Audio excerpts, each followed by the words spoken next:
So the thing that I'm actually the most excited about on the newest Duel Links update isn't the new Dragoon support, it is actually the new selection box, because inside there are a lot of really good support for CRYSTRONs, and I'm not saying that just because I say that for every single new support that comes out in Duel Links. This time, we actually got FA Dawn Dragster, which, if you're not aware, is the main endboard piece of CRYSTRONs ever since it came out in the TCG.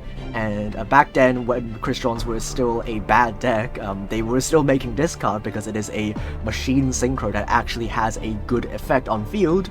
And it only gotten a lot better when last year we got the new CRYSTRON support in the TCG, which made the deck a lot better. So we're playing one copy of this card in probably, in my opinion, the best way to play CRYSTRONs in Duel Links, which is with the Eldritch skill. And we also have access to Typhon, a really good card in trap monster deck like Eldritch. And you can OTK a lot easier just by having this card in your extra deck, because you can, first of all, use your skill to search something like a Sphere Mode or a Kaiju, depending on how many monsters your opponent has, and then you tribute their monsters away, and then you summon some trap monsters and make a Typhon, bounce back the thing that you gave your opponent, and then you just attack for game. And there is also a little bit of synergy with CRYSTRONs, because CRYSTRON Soulfifnir specifically summons in a defense position. So what you can do is you can summon another copy of Soulfifnir in defense, and even though you couldn't attack with it, it has 2000 attack, which is quite a bit of attack, which can fulfill the condition of Typhon, and you can use the defense position Soulfifnir as Xyz material, and then you make this card in attack position, which you can actually attack with. And not only that, we also have Silhouette Rabbit, which can basically bridge CRYSTRONs into the Eldritch stuff, because you need a trap monster to be able to activate the first effect of the skill. So even if you don't draw any trap monsters, what you can do is you do the CRYSTRON combo, you have Scrap Recycler, you summon another CRYSTRON from deck, and you just link those two off for Silhouette, and then you set any trap monster that you need, and then that fulfills the condition that the skill requires. And the way that we bridge from the trap monsters to CRYSTRONs is if we draw any trap monster in our hand, we can use the skill. You can set 2 Swamp Mirrors from your deck to your back row, and they can be activated this turn, so you can activate both of them. You declare any attribute, doesn't really matter, but you can declare machine type, and then you overlay those two into Gear Gigant X, which needs 2 level 4 machine monsters, and you can just detach a material, and then you add a low-level machine monster from your deck to your hand. So you can add Scrap Recycler, or if you already have it, you can add another CRYSTRON like Fistburn. And then that bridges from the trap monsters to your CRYSTRON combos, and then you can do the CRYSTRON part of your deck. You can summon a Citri, and plus maybe a Scrap Recycler, and then what you can do is you can use the useless Gear Gigant X plus just use the Scrap Recycler to make a Silhouette Rabbit, and then that can send a trap monster from your deck, and that is one more interruption that you have in your back row. And then the Citri in your opponent's turn can summon the Soulfifnir from your graveyard, banish itself and the Soulfifnir, and then you make a Dawn Dragster, and this is a spell trap negate. So that's a lot of negates that you can very easily access in this deck. And also going second is a lot better by just having the Eldritch skill, because you can just add Sphere Mode or add the Kaiju depending on your opponent's board, or you can even add the normal Eldritch to get rid of your opponent's monsters or back row if they have a lot of those. So I really like this deck. Let's have a look at some replays of me actually playing this strategy. Okay, first replay, we're going first. We're playing against probably Princess Adina's Protection.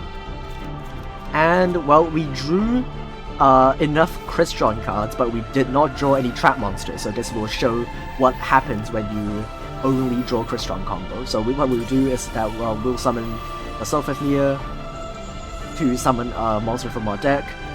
You wanna summon a Smiger so that you can link it off and then search a copy of Impact, but we already have it, so we'll just summon another Fistburn so that we have some follow-up in the graveyard. We'll make Silhouette Rabbit, we'll set Apophis, which is a trap monster for our skill. We can activate it, and then because we have a trap monster, we can discard the Eldritch in our hand, and then we can set 2 more trap monsters, and then we can reset the thing that we summoned, and then we can end our turn with 2 Omni Negates pretty much. It's gonna make an Alistair, which is quite annoying. We want to get rid of the Mystical Elf, but in order to do that, we need to summon one of our Omni Negates, so we will lose out on a negate, unfortunately. But it is probably worth it just to remove the Mystical Elf so that he can go +2. We'll go Invocation, we will negate the Invocation, and then we'll also use the Anguish to pop that monster. And then he's gonna still be able to do a bit of combo. He's gonna be able to make both the fusion monsters, both Titan and another copy of Colossus, I think. But here's another fun fact about this deck. This deck is not only good going first just because it puts out so many negates, it's also really good in the grind game because both Eldritch and Crystrons are really good grindy decks. So even if we are unable to stop our opponent completely, as you can see we have a whole lot of trap monsters just to block attacks, and then during our next turn we can just go full combo from the graveyard. And also because we haven't used the second effect of the skill yet, we can do that to get rid of the Titan immediately so that we don't get destroyed by its quick effect. So now we're just setting up for Typhon, pretty much. We can also add Golden Lord to our hand from the graveyard that we sent last turn. We can get rid of the Colossus, and then now what we are able to do is just summon another monster to our field. We can summon another Sulphur Fear in defense. We can't summon in attack, unfortunately, but as I said in the intro, we can use it for Typhon. And then we can bounce back our own Kaiju, so even if we don't win this turn, we still have a Kaiju. And then we can just attack and win the game. Okay, game 2, we're playing against Blue Eyes, and we're going first once again. And this time we did draw trap monsters, but we didn't draw enough Crystrons to actually do the Crystron combo. So this is what happens when you draw more trap monsters than Crystron cards. We'll do the Swamp Mirror combo, as I said in the beginning of the video, and this is what it looks like. We're going to summon the 2 Swamp Mirrors, make them both water machines. Water isn't really important, but the machine part is what's important, because that allows us to make Gigan X to search a Crystron. And we can now normal summon Disrupt the Cycler, and then discard the Crystron that we searched to activate the effect of Sulphur Fear. And now we can make a Silhouette Rabbit to actually set another trap monster as another form of interruption. And then after that, we can finally use the effect of Fistburn because it locks us into Machine Synchro, so we have to make the rabbit before we activate the Fistburn. And then now we can also end on Citry. So our opponent will do something, and the moment they activate anything in the main phase, we will immediately use Citry, because we can only use Citry's effect during the main or battle phase. We can't use it in the draw phase. So as soon as our opponent does any action, we will immediately make a Dawn Dragster so that when they activate a spell card later, we can negate it.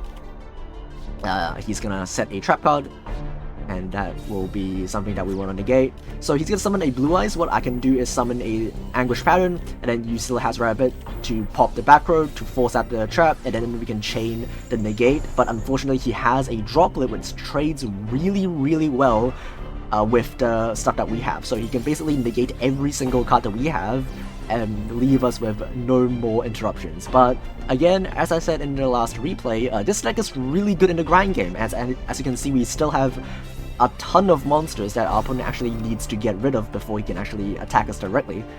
And also, Silhouette Rabbit, for better or for worse, cannot be destroyed by battle, which is a good thing if our opponent doesn't have a lot of high attack monsters, but it can be bad if they have a really high attack monster and they can just attack the rabbit multiple times and just deal damage until we lose. But in this case, we are fine, and our opponent has 3 monsters, so we can just get rid of all of them to make a Sphere mode. And we will try to prepare our board, because I don't think we can win this turn. And also, when we use Scarlet Sanguine, we are locked into zombies, so we can't even make Typhon. So we're just gonna set up a lot of back row and an Eldritch on our field, and then pass back to our opponent, and that's going to be fine because Blue Eyes don't have a lot of good follow-up.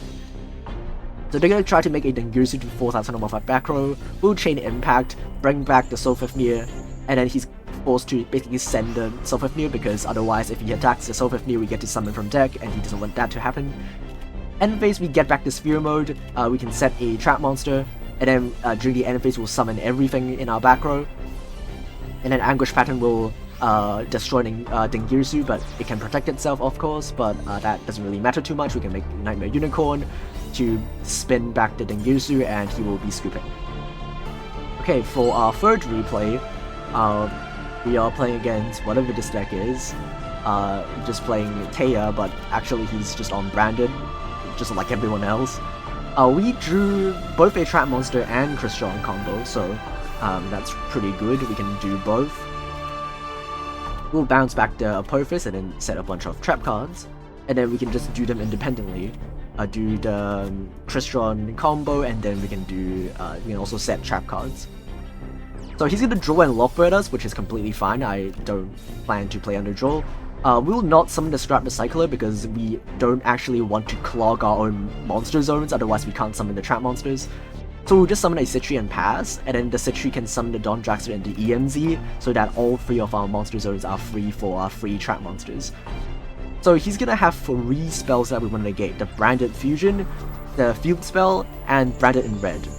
And we have exactly 3 negates to contest all 3 spells, so we should be fine. He's gonna go and Aluber grab a Branded Fusion. We'll not negate the Branded Fusion with the Dawn Dragster because Branded Fusion is an activation once per turn, so if we negate the activation, he can activate a second Branded Fusion.